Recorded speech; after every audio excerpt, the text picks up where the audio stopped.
folks, here are the items that I picked up at that little yard sale today. The bags in the background are vintage Gilmore department store bags from way back in the day. Those are collectible in themselves. That's what they just put everything in. Everything that you see here, I paid about $5 for altogether. And we'll take a look. Have some cool old patches. Really cool, authentic vintage oil lamp. Some KitchenAlia. Nice little sifter and some other things. A miniature pot and lid. A great thermos. Old thermos. It says $3. Nope, this was $1. She says, that's $1. Okay. I have a very nice vintage photo from World War I of Camp Custer in Battle Creek, Michigan. We'll look at this a little bit later. I'll be flattening this out. You wet very gently with a sponge the back side of these. You put pressure on the top and you leave it overnight and they'll dry nice and flat. Then you can mount them. Also, some vintage Upjohn Pharmaceutical Company and Disneyland. Pretty cool. Be right back. See, folks, back in the day, the Upjohn Company was a real big deal. They are now a part or have melded into Pfizer. Quite a story behind all that. Anyways, they're in Kalamazoo. The plant's still there, huge plants. The Pfizer plant used to be Upjohn. Well, back in the day, on Main Street in Disneyland in Anaheim, California, Upjohn got in there, and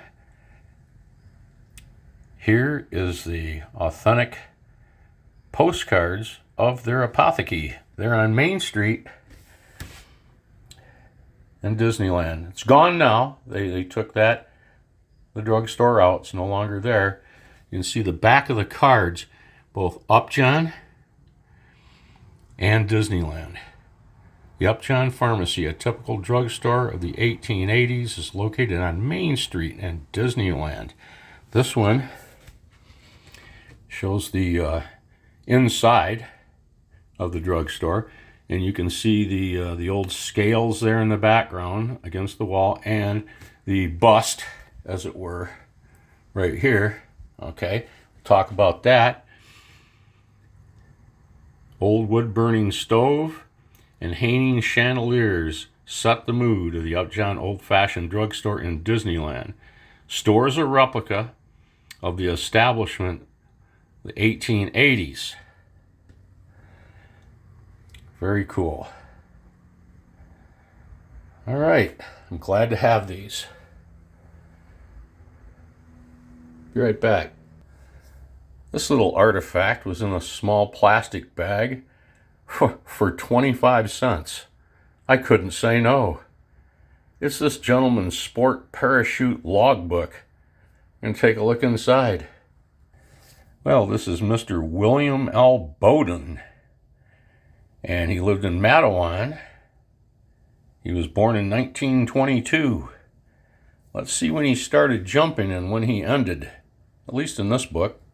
Well, his first jump out of a Cessna 175, 2,800 feet. He was using a, looks like a C9 2L with a reserve chute of a T7. And he made this jump July 29th of 1964. Let's see who is his jump master. What do you have here as remarks? Nice, it says. Pinky Johns. Pinky Johns was the jump master, or pilot signature and license number. Well, there's that. Let's look a little deeper. Well, here's the last entry 70, looks like 70 jumps, 175 aircraft. He's using a TU-5 main chute with a T-7 Alpha. Altitude was 7,500 feet, 30-second delay till opening. He landed distance, his target was 50 feet, surface wind 8 to 10. He stood up, and the jump master was Ed Neal. It might be Neal, Ed Neal. Yep, it's in cursive, that's an N, Ed Neal. All right. That's something to get your hands on too, right? And in the back of the little logbook, another photograph. Mr. Bolden, September of '64. There you go. Well, he was having fun back in the 60s. Gee, sounds good, right? All right, be right back. Okay, this was 25 cents. Now, this is a bird's eye view of Camp Custer in Battle Creek. This is about 40,000 men, okay, of the National Army and training at Camp Custer.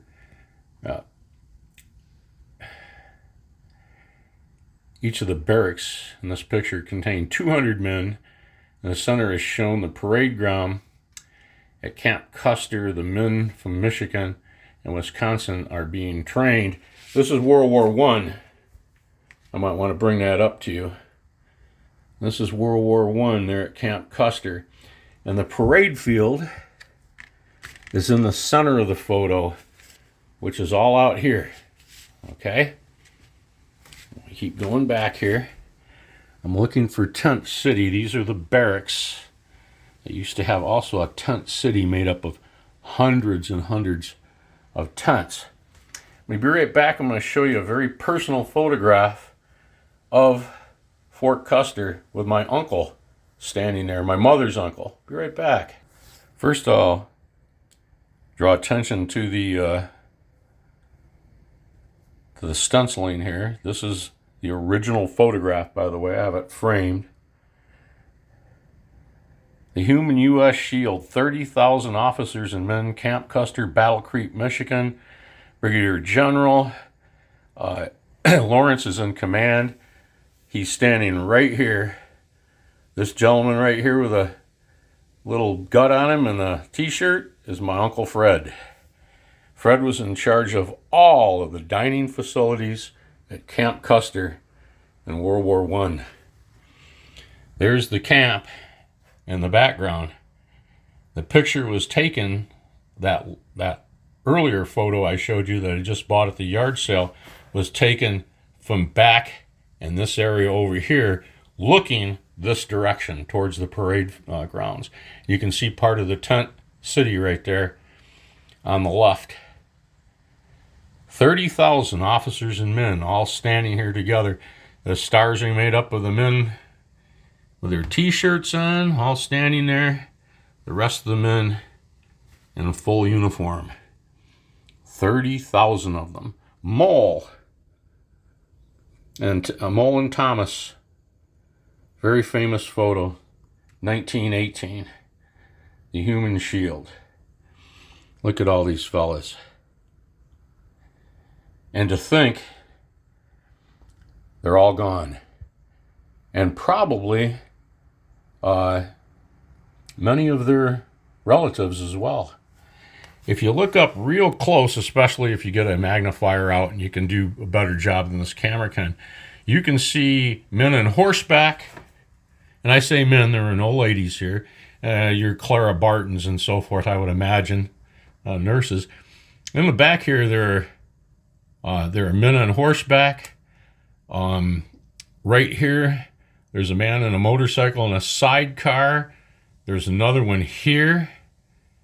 And there's a third guy out here in a motorcycle as well. Right here is a little slip trench type of latrine, I think. The men are lined up there. Now, they may have had indoor facilities, but something's going on right there. That's more in the field in combat. I'm sure here at the camp they had indoor facilities. But I'm sorry, that maybe be where they're washing. That's right. That's where they're outside. They're washing clothes, and it's like a little outdoor washing area. That's what that was. Pardon me. Latrine. This isn't France. Anyways, there it is. And another view of it from this angle. Okay.